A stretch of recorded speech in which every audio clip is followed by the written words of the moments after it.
বিসমিল্লাহির রহমানির রহিম। আজকে ট্রেন ও প্ল্যাটফর্ম সংক্রান্ত একটা অঙ্ক সমাধান করব। একটি ট্রেন ঘন্টায় 84 কিলোমিটার বেগে চলে। ট্রেনটি 800 মিটার দীর্ঘ একটি প্ল্যাটফর্ম 1 মিনিটে অতিক্রম করে। ট্রেনটির দৈর্ঘ্য কত? সেক্ষেত্রে এই দৈর্ঘ্যটা আমরা মিটারে প্রকাশ করব। সমাধান: আমরা জানি 1 কিলোমিটার সমান 1000 মিটার। সেক্ষেত্রে 84 কিলোমিটার সমান 1000 গুণন 84, 84,000 কিলোমিটার বা মিটার।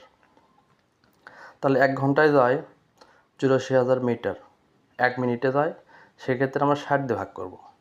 কেন 60 দিয়ে ভাগ করব? আমরা জানি 1 ঘন্টা সমান 60 মিনিট।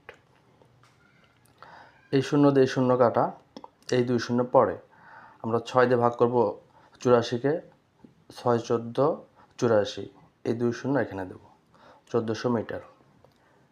ট্রেনটির দৈর্ঘ্য এই 1400 থেকে এই 800 মিটার দীর্ঘ প্ল্যাটফর্মের দৈর্ঘ্যটা বাদ দেবো এখান থেকে, 600 মিটার। অতএব ট্রেনটির দৈর্ঘ্য 600 মিটার। ধন্যবাদ।